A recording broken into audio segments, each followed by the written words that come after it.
Okay, all right, all right. Welcome, everybody. We'll get everything started in just a minute. Welcome, welcome, welcome. I'm going to share my screen in just a second so we can get this right. Where are we? We're in two.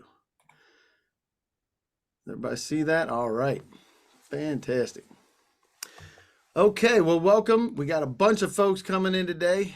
I think we have over 100 people that are registered for this. We appreciate you joining us. So the question of the day to start out is, where are you from?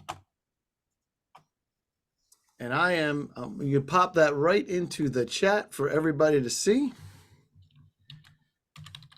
I am from Woodstock, Maryland. So where are you from? And we'll see we'll see who's the farthest away. Sound like a plan? Karen from Washington, D.C.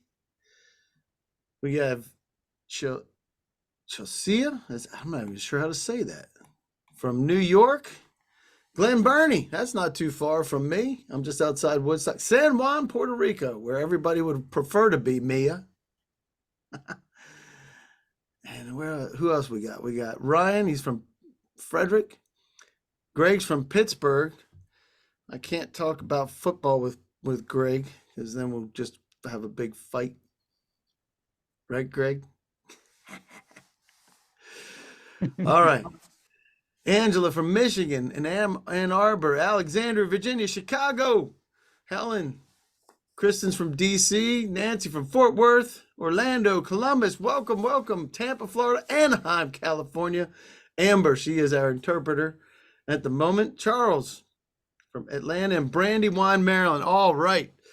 Well, welcome everybody. We will get cooking in just a second. We'll give a couple more seconds for people to pop in here. I know we had over 100 people registered, so I'm super excited for this, for us. Karen and Ryan and Greg, the receptivity of this is quite good. So Michelle's from Minneapolis. Well, welcome to everybody here. We have a ton of other agencies here, so whatever agency you're in, we appreciate what you do, and we just want to welcome you. And the fact that this is truly an interagency briefing. We have with us today, we have Ryan, Karen, and Greg. Each one of these folks are servicing the deaf community, and Ryan is a senior account executive. Karen is an author. Is that your book there, Karen, as well? There is. I shamelessly touting a book on the history of communications access for people with disabilities, people who are deaf and hard of hearing, that is. That is great. Appreciate you. And I can't wait to hear what you have to say. I learned a lot about the history of the deaf community and from you as we were planning this. And we have Greg Pollock. He's the VP of Business Development, so we appreciate you being here as well, Greg. And just so everybody knows, it's not affiliated or endorsed by any agency. GSA makes us say these things. Informational purposes only, and your participation in this briefing is voluntary, and it's not an indication or endorsement of or purchasing from any vendor. So now you can participate without having any problems. Speaking of participation, we love participation in multiple ways. So why did you decide to join us today? Are you in the deaf or hard of hearing community, and you want to know about new technology? How about you want to learn about the technologies will help you communicate with the deaf community? Maybe you're in the hot seat, either with DEIA or customer experience. And then folks, look at that. Folks want to hire and accommodate deaf employees. What do you think of that, Greg? Yes, I think that's really the most important thing here. And that's what we should be talking about, because we really want to close the employment gap for deaf and hard of hearing people and showing their value in the market. Love it. And for all the Weisenheimers, you can pick My Boss Made Me Come. And then if you've ever been to a GovBrief session, we appreciate you guys joining us today. We love participation, absolutely love it. And we actually have a little bit of a way to be able to communicate, and that is how you do participate, right? So is that right, Greg? So we're going to learn a little bit. Hopefully, we'll all learn a little bit. And you can chat, you can raise your hand, and you can pop things in the Q&A. We appreciate all that. We do have the session docs that are coming to you right now in the chat. And that includes a few links because the OPM DEIA strategic plan isn't in PDF format. So you just got to go on the web to get that. The guidance is in PDF format, which we included for you. And Karen's going to review some of these memoranda and some of the initiatives that the federal government's putting out for us to help the deaf community. And as far as the agenda goes, I'm going to introduce each one of these folks. We'll talk about the federal initiatives, understanding that there is, first of all, there is a deaf and hearing gap. And oftentimes we in the hearing community are not thinking of the impact of how we live our daily lives on the deaf community. And we'll talk about deaf communication services and talk about how it actually works, right, Greg? We're going to be actually diving into what it's like to have the deaf experience and what we can do to help improve that deaf experience, right, Greg? Absolutely, Dave. Appreciate it. And we'll be comparing some new technologies. There's a lot out there and some next steps that you can find. So I'm going to close. Let me close this poll and we'll take a look and see what we got here. 18% are in the deaf community. Fantastic. Glad that you're here today. And 79% want to learn more about the technologies. Got some folks that are on the hot seat for DEIA, and a lot of folks want to hire and accommodate deaf employees, which is exactly what we want. And we appreciate you guys joining us today. So we'll close that down. So tell us a little bit about CSD and how you guys got started. I know you're in Austin, Texas. Thank you, Dave. So really, the interesting fact, CSD actually got its start in South Dakota. Sioux Falls, South Dakota specifically, kind of a random place, but it's a fascinating history. So this was before the TTY, before the TDD. You know, deaf people need to rely on their parents, their neighbors, their siblings to make phone calls for them. Simple things like calling for food or calling a family member, grandma and grandpa. It wasn't possible to do it themselves prior to the TTY. So when the TTY was developed in 1975, basically this man decided he wanted to build a relay center to utilize the TTY, having a hearing person typing on this computer, which would then speak and make the call to the hearing person that the deaf person was trying to call. So therefore, there was back and forth communication with a deaf person and a hearing person. And this basically started in a closet in South Dakota. So when the state of South Dakota saw this, they were like, this is fantastic. We're going to fund this with a grant and develop a relay center. And that became the first relay center and the first customer service experience for deaf and hard of hearing people to make phone calls. Fast forward, when the ADA was signed in 1990, and Karen will talk a little bit more about that in depth. But when the ADA was signed, Congress wanted to establish relay services nationwide. So CSD set up relay centers where we had operational centers, and we were hiring hearing people that just basically sat in a call center, waited for a deaf person to call through a TTY, and facilitated the communication via text, and then spoke to the hearing person and went as the third-party intermediary. And that became a nationwide initiative that was funded by the FCC, the Federal Communication Commissions. And again, Karen will talk a little bit more about that. But now we fast forward a few more years. Technology has improved and video communication became a standard. Webcams became normal. in everybody's everyday life. So we partnered with Sprint to create a video phone, which was a video phone relay service, which is basically similar to what you're seeing here, where a deaf person calls an interpreter, the interpreter shows up on the screen, the deaf person can see the interpreter, the deaf person and the interpreter will communicate via sign, and then the interpreter will be on the phone speaking everything that the deaf person is signing, and then in turn signing everything that the hearing person is saying. And so basically you're having a third party communication assistant in order to provide that communication. But this third party approach, it's not ideal. It doesn't create an equitable experience. So therefore, CSD decided to sell off the VRS part of their company. They sold it off, and instead they set up a new concept, which is direct video calling. And we'll talk more about that as we continue with this briefing. The concept is simple. Why not hire a deaf and hard of hearing people to provide services in American Sign Language for deaf and hard of hearing people instead of utilizing a third-party communicator between the customer service person and the deaf person? The efficiency really is a solution that we have found that you will see here. So, we are in the business of solving communication barriers. In the last 50 years, deaf and hard of hearing people have always been looking for what's the next big thing? What's the next technology? And we've worked very close with the FCC for the last 50 years to improve these experiences for deaf and hard of hearing people throughout the United States and actually internationally as well.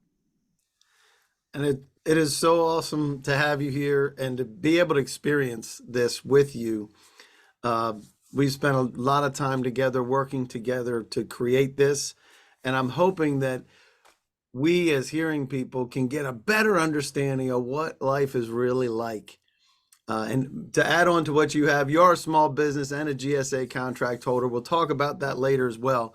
But we also wanted to bring up that you also, as you service the deaf and hard of hearing community, it is a cross section of the United States, right? It includes all the different, servicing all the different aspects of society, right?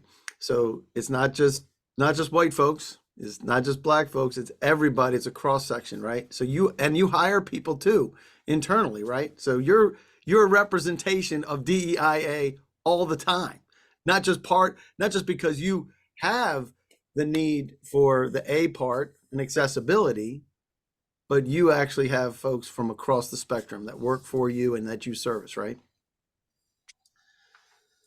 Yes, exactly. This is one of the fastest growing minority groups, the Pacific Asianers. And it's not just that, we can hit all of the different minority groups as well. So we are finding people with disabilities in every minority segment of the world throughout our communities. Love it. Love it. Love it. All right. So while we're doing this, we always love the polls and being able to get your feedback of what it is and what's important to you. So what is your role in the DEIA and customer experience? Are you in HR? You're in IT. There's a lot of IT components, right? Maybe you're in a call center and you're having to deal with all the different types of communication problems. If I could speak myself. And maybe you work with customers and constituents, or your agency is to make sure that you're compliant with the DEIA. And where are you in the chain? Because what I love about this is we do have directors and senior folks that are involved. This gives us some great exposure, Greg, to help them understand as well. Because we as hearing folks, I'm telling you, I was fascinated. My daughter, both of my daughters have some sign language. I don't have any. I don't even speak English well, much less another language well.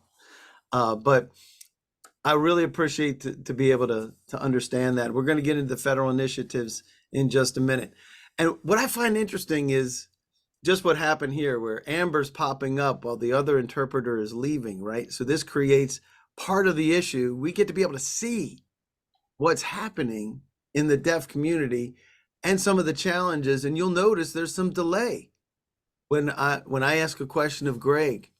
So this is great for us to be able to experience. And we appreciate you guys participating. We'll give you another 3, 2, 1. Any last minute stragglers for what's your role? There we go. Any last minute? All right. There we go. Here we go. Let's take a look. A lot of folks in HR. Ryan, how about that? We have a lot of folks in HR, and 29% are actually working. And then the other with customers and customer support, and 35% are making sure that they're compliant with the DEIA. And across the board, we have folks on the front line all the way up through. So we really appreciate them, don't we, Ryan, that they chose to spend some time with us today. I'm calling Ryan out so that he can chat for a second too. So there you go. All right. So federal initiatives. Karen, take us down this. You have been involved in this for quite some time. You're writing books and all that, but you were actually on the front lines, meeting with all the folks in Congress and twisting arms, I think, right? Most definitely. And I'm so for those of you who have not met me before, I've been working in this field for 40 years, showing my age. In an advocacy capacity, and then as Deputy Bureau Chief of the Consumer Bureau at the FCC, overseeing disability policy under 2 administrations. So I've been a drafter of some of the legislation that I'm going to talk about, and I'm going to take this from basically take what Greg talked about and provide information from the federal legal perspective and how we got here. So Greg already mentioned that in 1975, TTYs were created. They're basically text telephone devices. Think of a keyboard, you type on it. But the problem is that in order to have a TTY to TTY call, both parties have to have a TTY. And that's why telecommunications relay services began and why we put it into the Americans with Disabilities Act as a requirement for all telephone companies to provide telephone TRS nationwide. So that was the initial requirement in the ADA, which required an intermediary. It required a third person. And actually, let me just specify, as I'm going to explain, there's nothing in the ADA that requires a third person. It requires just the ability to give people who are deaf and hard of hearing and speech disabled a telephone service that's, quote, functionally equivalent to what hearing people and voice users have. So there was nothing in the act that actually said there has to be an intermediary. And I can tell you, having been there, that actually originally Congress was upset with the thought of a third person being on the call. And for that reason, when it wrote the FCC, when it wrote the ADA, it made very clear that it wanted the commission to adopt future and innovative technologies that would be superior to relay going forward. It actually admonished the FCC, do not stay with the current technology. This is pretty much just a stopgap. You can see this in the legislative history. Let me just read to you, I'm reading an exact quote. Just, Karen, how long has that stopgap been? That stopgap has been since the onset of relay services, which is 1993. Relay services began before that, but they were all voluntary or they were state-run. Right. Actual rules that the FCC put into effect went into effect in 1993. So we're talking about 30 years, over 30 years now. 30-year stopgap. There you go, ladies and gentlemen.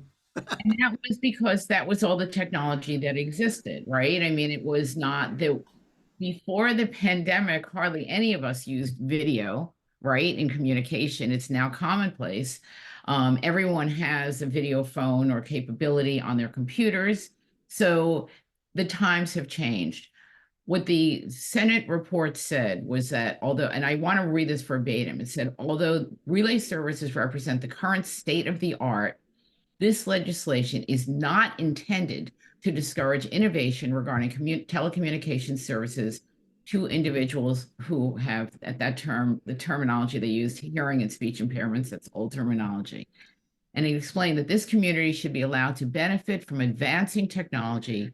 As such, the provisions of this section, the relay section, do not speak to entrench current technology, but rather to allow for new, more advanced and more efficient technology. And there's other statements as well of not having the effect of freezing technology or thwarting the introduction of superior or more efficient technology. So what did the FCC do with this language? Well, it said, okay, we have to go with the times. We have to go with new technologies. As Greg mentioned, video relay services came about in the early 2000s, as well as a few other forms of services. And this allows people to log into a website and get an interpreter like the one that you're seeing, although she is not working through VRS, but could have been working through VRS. And that interpreter interprets back and forth between somebody who uses ASL, American Sign Language, and a voice user. So the FCC listened to the commission, listened to the legislature, and it actually adopted IP, Internet Protocol versions of relay services, which is great. But at this point, we have tried to make the case that with video being ubiquitous, IP, Internet Protocol being ubiquitous, having an intermediary is no longer the most functional equivalent way of communicating. No one at this event would want to communicate through a third person when talking to a doctor, when talking to a lawyer, when talking to a government agency about Social Security or other benefits, when talking to IRS about taxes. Not only is it less accurate, it is burdensome. There can be, it takes longer. And I'm not going to go into all the benefits because I'm going to let Greg and Ryan do that, but the list is endless. Just imagine having to go through a third person. And that's the situation right now. So the important thing to remember is that English is not American Sign Language. They are different languages. English is an oral and a written language. ASL, which is the primary language used by the deaf community in the United States, is a visual language with its own grammatical structure that is linguistically and culturally different, very different from English. So because DVC enables dialogue to take place between two people who both sign, for the first time, it allows ASL users to truly have the same experience as hearing people when trying to get assistance from government agencies. The FCC, when I mentioned I was at the commission, when I was at the commission in 2014 and 2015, we started looking at DVC and we decided that this is better than relay. And so one of the things that we did was we launched our own ASL consumer support line, which still exists in the Disability Rights Office. We also developed an open platform. It's called the Accessible Communications for Everyone platform. It's an open source video calling platform that allows DVC to take place. And actually, FEMA is going to be using it in the future. So it makes it easier to eliminate that middleman and for government agencies to directly engage with ASL users. The FCC also ran an extensive outreach program about DVC. You can go on the FCC's website and type in direct video calling. You'll find all kinds of information. And perhaps most importantly, it created a way to approve DVC entities because right now you have to go through the VRS numbering directory to be able to connect callers. And so it's set up a whole set of rules governing privacy, security, reliability, and interoperability for approved entities to use DVC. It also granted CSD that approval. In the summer of 2023, just recently, it tasked its advisory committee that does disability access to develop recommendations on DVC. And one of the handouts I think you'll be getting are those recommendations that talk about all the benefits. One of the important things to remember here is that millions of minutes, the FCC did a study on this, are directed every year to federal government agencies with active and publicly facing call centers. Probably the most significant ones are SSA, IRS, the US Postal Service, OPM, and the Centers for Medicaid and Medicare Services, as well as HHS. Also important to remember from a federal perspective is that there are two very applicable and important executive orders that have been issued that relate to this issue, kind of bookending why DVC should happen. The first is Executive Order 14035 on DEI and A, diversity, equity, inclusion, and accessibility in the federal workforce, which I'm sure you know, talks about hiring more diversity in the workforce and providing accessible workplaces. The other one is just as important and pertinent. It's EO 14058, and it's called Transforming Federal Customer Experience and Service Delivery to Rebuild Trust in Government. It talks about needing to deliver services more equitably and effectively, especially for people who have been underserved, which would include historically underserved, include the deaf community, and modernizing government to use accessible, equitable, transparent, and responsive services. I could go on and on. You read through this and it just literally mirrors what DVC can do, including saving time for consumers and the government. So there have been various things that I, as an advocate, and the other organizations representing people who are deaf and hard of hearing that have been doing. We've been going to the FCC, asking them to expand the definition of relay services to include DVC. We've also gone to Congress. We've asked them also to do a pilot program in government agencies for DVC. We've also gone to Congress and introduced or arranged for the legislators to introduce something called the Communications, Video, and Technology Accessibility Act, which would define DVC as eligible for relay service support from a fund that the FCC oversees. But my messaging is, let's not wait. Let's not wait for federal agencies, for the FCC to move. Let's not wait for Congress to move. These executive orders show the need for this service. We have proven the need for this service. CSD will talk more about that, Greg and Ryan. The time is now. There's no point in waiting to provide equitable service for this community. So couldn't agree more. Go. I'm sorry. Go ahead, Karen. I'm done for now. You're done with it. So in the handouts, in the session docs that you have in the chat, you have access to the session docs. It'll take you to these initiatives, as well as the links to FCC for DVC guidance. And you'll even see some examples of this technology in use with the DVC YouTube, as well as the OPM DEIA strategic plan, and a link to ASL Now, which we will talk about in just a few minutes.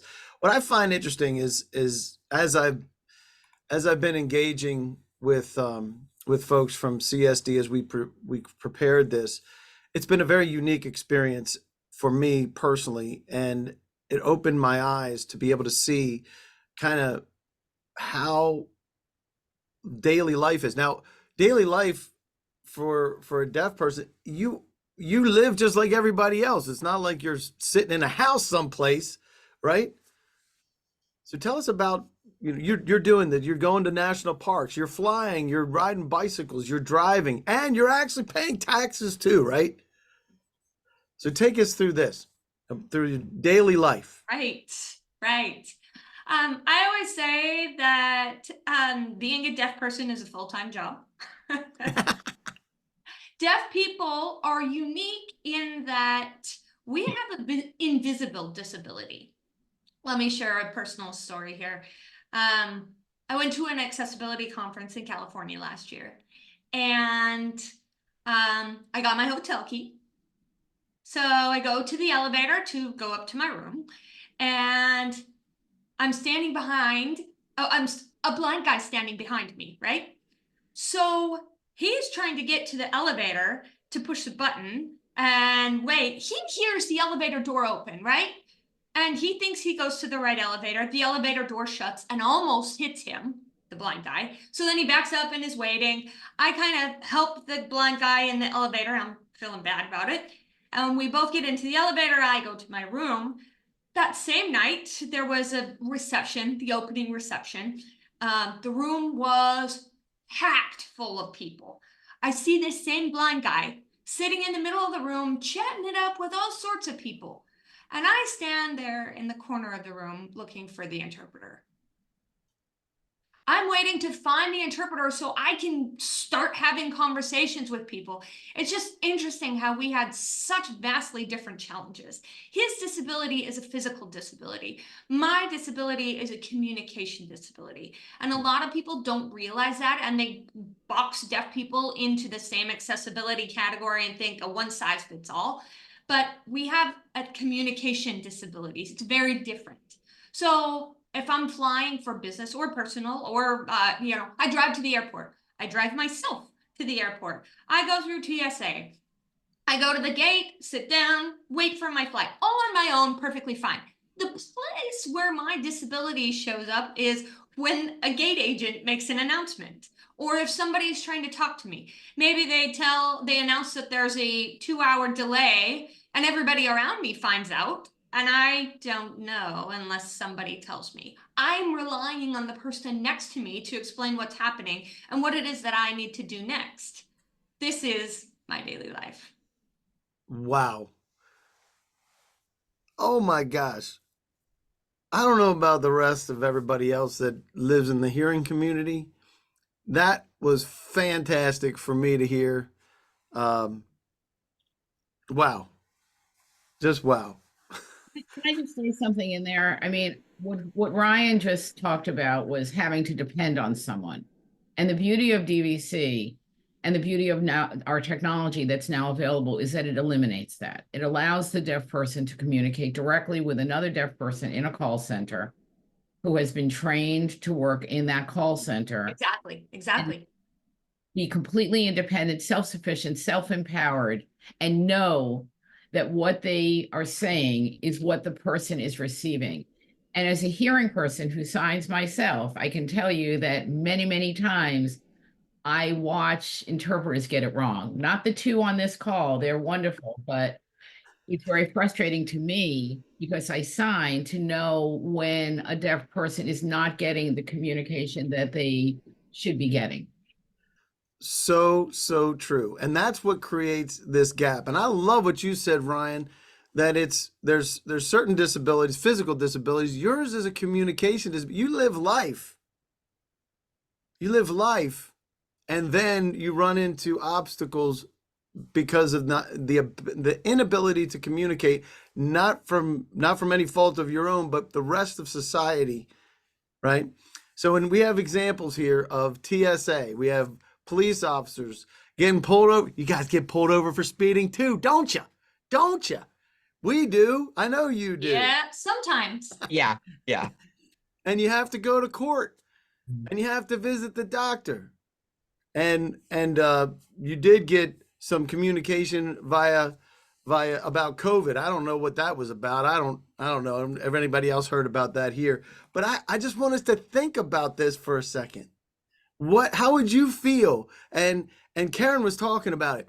How would you feel if every time you had to talk to a third person to talk about highly personal things like social security numbers? And I pulled this one for Elvis just in case you wanted to steal Elvis's identity, just so you could do that. But your banking information and health issues. I mean, and Ryan's story about being in a huge room and being unable to know anything that was happening there. That's an incredible problem. Go ahead, Greg. So true story, Dave. True story, Dave. I face these kinds of things every day. In fact, right now it's tax season, right? And we all have to do our civic duty. And I have nightmares about it because last year when I called the IRS, because I had some questions about my taxes, a little bit of context before I continue with the story. The way VRS works is the interpreters are funded by the FCC. The FCC is required to allow interpreters to be first come, first serve, meaning I don't get to choose my interpreter. They are just whatever operators sitting in a big room waiting for a deaf person to make a call, and they pick up the next call, just like your regular customer service operators that you might have. So, I see this person on my screen that I've never met before in my life. And 3 times there's an IVR to get into the IRS, and it asks, what is your social security number? And so I punched in my social security number. But then it didn't understand. It asked me to repeat it. So I punched in my social security number once again. And then the interpreter said, you said 1, 2, 3, 4, 5, 6. Is that correct? And I'm watching this guy who I've never met before give out my social security number. I freak out a little bit. And then I finally get a live representative, and they ask me to re-verify my social security number. And then they asked me other questions regarding my address, my email, all of these things. And I'm giving all of this information to the IRS rep to authenticate me, but I'm also giving it to some random VRS person that I've never met. I don't know who they are. They don't work for the IRS. They now have access to my entire life's information. So, when they are off the clock, did they write down my information? Do they have all of my life information to get through? I worry about that with every call that I make. Those are my risks that I have to take on. It's a gamble that I have to do. Do I get a good interpreter? It might be a good interpreter, but they have negative intentions. It's really my experience on a regular basis. I can't imagine that. And so, to your point, and I'll say this, Frank Bird says, as a hearing impaired person, a daily challenge is people who speak quietly, or even after you inform them of your challenge, they're still speaking that way. And for folks that are here, I know Ryan and everybody's different, by the way, because I've talked with Ryan and I've talked with Greg about this. And I got to tell you, can I tell this story from yesterday, Greg? Can I tell it? Is it okay? Go. Yeah. So Go ahead. We're planning this. We're pulling this thing together, and we had in the limited talent pool is where I'm headed with this. So we're trying to pull this together so that we can communicate effectively with you some of the challenges. And I'm like, oh my gosh, the amount of time and redoing what was happening through the interpreter back and forth. It was clear that let's just say that the talent level was not certainly nowhere near the level we're at today to be able to communicate. And there was such a delay and such a challenge and high frustration. Is that is that okay for me to be able to say, Greg? Because I'm telling you, it was painful to do and to try to make it work. And other folks are experiencing the same thing and figuring out if it's accurate. And the other part that I think is interesting, and Greg and I, because Greg, we do talk. You do speak. So a lot of times we're doing things together, and so you're reading captions and things like that, which is cool. Oh, by the way, I totally forgot. Your tie is the best tie ever on GovBrief. I'm just saying, ladies and gentlemen, best dressed guy I've ever seen. He disappeared for a few minutes and then he popped back up. I'm like, I wasn't even paying attention until I looked at him. Like, nobody's ever posted here on GovBrief with a fantastic bow tie. So there you go. But getting back to the issues, Greg, what is it like for you to have to re-explain yourself over and over to try to get your point across? I'm going to build off of this, but I think Karen wanted to add something. But first, let me throw this out. Obviously, not all interpreters are created equally. The advantage of Sharon and Amber, our interpreters today that you're seeing, is that they are trained. They also know CSD. They know what we do. They're very familiar with the jargon, the laws, the regulations, etc. but not all interpreters have the same luxury. An interpreter who is just sitting in a call center waiting for a deaf person to make a call, it could be 911, because they saw something in an accident and it's very traumatized. And then the next call, maybe they're supporting somebody with their taxes. And so their mindset of all of this and the psychology of all of this is really, turmoil. And so what they get is random. What you see with the interpreters here today, they were specifically selected for this. And so I want to make sure that because I wanted to make sure that our message is clear to you. But it's frustrating when you get an interpreter that has no idea what you're trying to share, what you're trying to say. And then, of course, they change their voice. And, the sound of a voice has a lot of power. An interpreter needs to be able to represent the deaf person in that, with their intellectual level, with their level of with comprehension. It can be very frustrating, this experience utilizing a random interpreter. And you mentioned power, the power that somebody has to really mess things up for you. Really. What do you Yes, got there, absolutely. Karen? So I wanted to just mention a couple of things. I wanted to clarify for anybody that's totally new to this issue that DVC is not a replacement for all VRS calls, that there is still going to be individual one-on-one calls, that we're really focusing on enabling callers with who are deaf or hard of hearing who sign to engage in real-time direct video communication in ASL with ASL speakers or representatives who have been hired by call centers. Okay, so I want to make very clear it allows direct communications in those situations. I also just wanted to add a couple of things. Even when interpreters are good, people who sign, deaf people who sign, their signing styles are very different from one another. I can understand some people, I can't understand others. Even the best interpreters are going to get some things wrong. And I also wanted to add that it just as it is frustrating for the consumer when you have to go through an intermediary, it's frustrating for the agency as well. When I worked at the FCC, when we shifted over to an ASL line in our disability rights office, we found that the length of calls were reduced by 42% using DVC versus VRS, video relay service. So it was a wild success in terms of efficiency. Well, any agency is going to benefit from this as well. I love that. And I think everybody, for the most part, you always have knuckleheads out there, right? This is Ryan. But just about everybody that's here. One second, Ryan.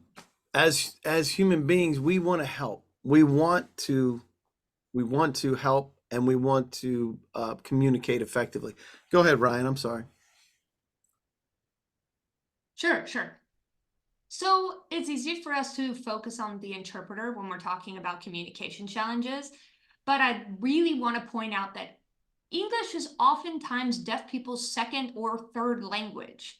For example, we support the state of Virginia's COVID hotline in 2020 and 2021. And we had some calls from deaf callers asking us to read information from the website to basically translate it to them in ASL. Because at the time they were talking about bleach as a solution for COVID. And we got calls from deaf callers asking, okay, so should I start putting bleach in my mask? Because their English wasn't their first language, and their command of English wasn't strong enough that they were just putting things together and having a completely misunderstanding. So, yeah, they were trying to get information from the website, and just very interesting. Not a great solution. So this is Greg. Also, a very important point that I wanted to expand on what Ryan was talking about is, let's say you're the Department of Health or you're the Department of Justice. You would not allow someone who wasn't a trained representative in your organization to answer questions. You would not allow someone who doesn't have the appropriate credentials to provide information to customers. You're taking a risk by using VRS. So if you have, for example, let's say an attorney who decides to play doctor for the CDC regarding what's happening with those customers, you've got a training issue between them. But at the same time, your agencies are willing to allow random VRS representatives to provide information and to share the message that you're sending out that you really want credentialed people to do instead. Again, it's not about the interpreters themselves. Some interpreters are trained and they're really good at what they do, but it's about how that they are prepared to provide that information, which is why I think it's crucial for every organization to be responsible for communication information. For, if you're processing anything that is legal or otherwise, you need to have trained reps that are providing this information in this context to the customers. Otherwise, the risks are high, legal risks, health risks, life or death risks, or even in an emergency situation, how to ensure that you're following the proper procedures in a particular situation. It's very critical to look at things from that lens and to understand that, as a deaf person, I understand that information through a lens, but I'm getting it from another person. And that other person and their level of understanding of that lens, of what's being signed by me, what's being said by you, it really does cause challenges. And how good, just a shout out to our interpreters. How good is she being able to, with the nuances of the hearing, to be able to hear the heart of Greg? Great job. That's a great job. So just for us, I really appreciate this, for me personally and for the folks that are hearing. We need to improve the deaf experience. This is amazing, by the way. 93% of the deaf community want a direct connection. That means they don't want to go through, no offense to you, Amber. They don't want to go through an interpreter. They deserve equal access. Everybody agree with that? And because the technology, COVID put us all here, ladies and gentlemen, we are here. We're all benefiting from the fact that we are forced into this type of video conferencing, which before COVID, we were kind of dabbling into it, but it's improved everywhere else except for the deaf and hard of hearing. And hey, a lot of folks here are asking the same thing. How do we hire and train deaf customer service representatives so that we can best, as agencies, provide the services that are there? And I couldn't agree with you more. There's no reason to wait, right, Karen? There's no reason to wait. Yeah, there's no reason to wait. It's a proven concept. It's being provided by private entities. It's being provided by the 988 suicide hotline. Mm-hmm. Being provided by the FCC, as I mentioned, and the Federal Emergency Management Authority is also going to be providing it, hopefully within the year. So it's taking on, it's getting acceptance. However, we need to have more acceptance. We need federal agencies, especially those that receive many calls, although even those that receive a few calls, arrangements can be made to use single individuals from multiple agencies. There are ways to do this that will vastly, vastly empower deaf individuals to the same extent as their hearing counterparts to have one-on-one conversations in their own language and experience a whole new level of cultural connection with the government agencies from whom they receive service. And we're always going to need interpreters like Amber, right? Because hearing folks, yeah. Well, not everybody's a customer service entity, right? That's true. Service center. So we're always going to need interpreters and we're always going to need VRS, at least for the time being, until avatars take over. But we're not there yet. We're not quite there yet. All right. So we do have the next poll, which is, what technology are you using now? Is it back in TTY and telecommunications relay? A lot of folks, that's the agency experience we have, right, Karen? There's still that happening. Relay There you service. go. So let us know what you got, and have you ever heard of DVC before today? And I love the fact that so far nobody's heard about it, which is fantastic, right, Greg, with the fancy tie? Yes. You know, and it's so important because we're so used to what we've been doing for such a long time that it's really hard to fathom that we could just hire a deaf person to talk with our other deaf people and make this communication work. And to expand on Karen's point, as she had mentioned before, as long as there are deaf people, there will always be interpreters, and interpreters will have jobs. There will always have a need for them, you know, because I still have to go to my parent teacher organization conferences. I still have to go to soccer practice. I still have to do all of these other things as a deaf person. But what we haven't done is create jobs for deaf people. And this is a great way to do that. Awesome. I love, love, love that. So we'll keep that open for another minute. While we're looking at this, let's just look at what you have to deal with. And there's a lot of different ways that we are now communicating and doing customer service for everybody with chat and email support and social media, all those. But when you get into the difficulties and the pain points for you as a deaf individual, tell us a little bit more about, we're looking at Zoom now. We're all on Zoom right now. But a lot of the technology we're talking about is the dial. How many of us remember the dialing? Actually, that. Crazy. Oh, I do. So, Dave. Yes.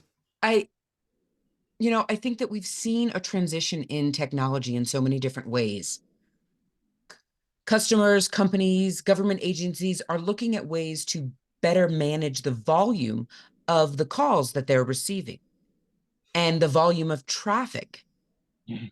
And they're looking at AI as a solution, how to automate call systems, trying to encourage people to use the automated system instead of the live representative. I don't think it's working very well because I don't know if any of you like me, you just always push 0 the minute you get the IVR just to get the live representative. It's just an automatic thing. But honestly, it is something. We are people and people like people. That's right. So to have email support, you have chat support, which, okay, chat's kind of impersonal. You have social media, which honestly is not a great tool for engagement purposes. There are subtitles, which is a solution, not the solution, but a solution. And now, Dave, to your point, we have this video-based communication, DVC, which is transforming the way that we can engage with others. Customer service, though, hasn't gotten there yet. And I don't know why. I can't give you an answer for that and why they're not utilizing it yet. But we are in a place now where, people are still trying to call. People are still trying to reach out to customer service to talk with a person. The problem is the experience hasn't changed or matured for deaf people, at least not as of yet, since 1975. We are still limited in the way we can connect. A little gap. Yeah. The TTY was cool because everybody had a TTY. And, in companies, government agencies, everybody had TTYs. But the technology has changed and the TTY has stayed. We're now utilizing VRS service. VRS Relay has become the stopgap. And I think the situation is we've matured again in our technology to the point where we can have direct personal communication, just like our hearing counterparts that they do when they make a phone call to their to other hearing representatives. I love it, love it, love it. And we do have a hard stop with the interpreters because guess what? They can only go for so long. That's the rules. So if you want to check out ASL Now, it's what CSD has put together for direct video calling. It helps support the deaf community. The handouts, it's in the handouts. You can click that so you can see more on that. I love the fact that it meets the direct connection for 93% of the deaf folks, as well as lowering the times. The aggravation level goes down. And I'll tell you this, and you can speak to this a little bit real quick, Karen. The benefits of this is not coming from CSD. It's coming from the FCC and what we're seeing, right? This is what FCC is putting out. Yeah, I mean, as I mentioned before, we looked at this back in 2015, and they're still looking at it, and they've emphasized that it reduces errors, it increases privacy, it increases efficiency. And with millions of calls being handled by government agencies, its time has come. And why isn't it available now? Well, again, COVID is not that old. It's still around, actually. So this is fairly new, but its time has come, and there's no point at this point to wait any longer. Couldn't agree more. This right here for avoiding miscommunications is positively one of the biggest parts, wouldn't you say? Absolutely. It's critical. I mean, again, I watch miscommunications take place all the time. Again, it's not always the fault of the interpreter. Everybody has a different signing style, just like people who speak have different accents. Depends on what region you're coming from. Especially if you're using technical jargon.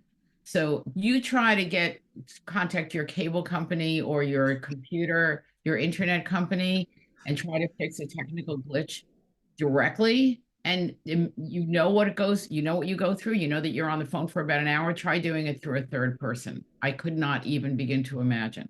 Or again, having a telehealth call, perhaps, or No doubt. that's more of a direct call, but contacting any kind of health authority for information that has a customer service line. It is so much more complicated, and there are so many more opportunities for errors.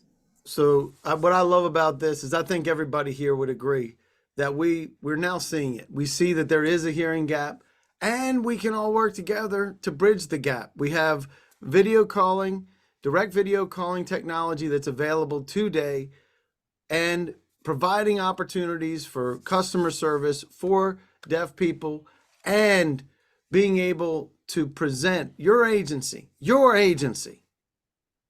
as a strong commitment to diversity, cross-cultural communications, and inclusion of everybody, and training your team how to best service the deaf community. CSD's great resource. They're highly knowledgeable. They've been doing it since 1975 on the same technology that we've been talking about since 1975. You can make a difference. And real quick, we'll get everybody out here before the interpreters have to roll. So next steps, engage your team, your DEIA and your customer experience team. Schedule a meeting with these folks to help address your needs, review your processes, enhance your customer service experience with the deaf community, and leverage the experience that these folks have.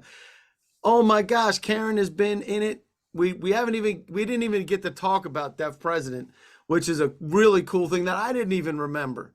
But I remember the deaf community becoming into the light, and that was because of an issue within their own community and the hard of hearing community. It is awesome. We want to make sure we get this to everybody before we get out. I'm going to make sure that, continuing the conversation, if you'd like to discuss using DVC in your agency, these are the guys to do it with. If you'd like to participate in a DVC pilot, guess what? These folks can help you with that as well. And if you would like to be part of the next and continue the conversation, always love that. Right, Greg? We love to have people continue to participate in the conversation. And before we get out of here, procurement options. I mentioned earlier, you're under no obligation to purchase from anybody that's a vendor on this call. But if you wanna, you can, because these guys have been in it for a long time. They have a GSA contract, and if you need to run it through procurement to get things faster, they have partners that can help with that as well. So please use these folks. Leverage this. Included in these resources, you'll get a recap recording of this. You'll get the session docs, which have been handed out multiple times. You can click all those links, and you can schedule one-on-one meetings with the folks here, including pilot programs. And before Amber has to go, thank you. Is that how we do it? Thank you. All right. Thank you. Awesome. You can communicate with these guys as well. And Amber, if you have to jump and whoever else has to go, great. Craig was talking about responsible for training, career development. Is there a list of resources available? Great question, Craig. We'll take a look for that as well. Definitely reach out to these characters because they know what they're doing in the deaf community. And we got all kind of applause. So we've got to jump, ladies and gentlemen. Awesome. Awesome job. Thank you. Ryan, Thank you so much. awesome. Thanks so much. All right. Bye-bye. We'll get you guys cooking. See you guys. Bye-bye.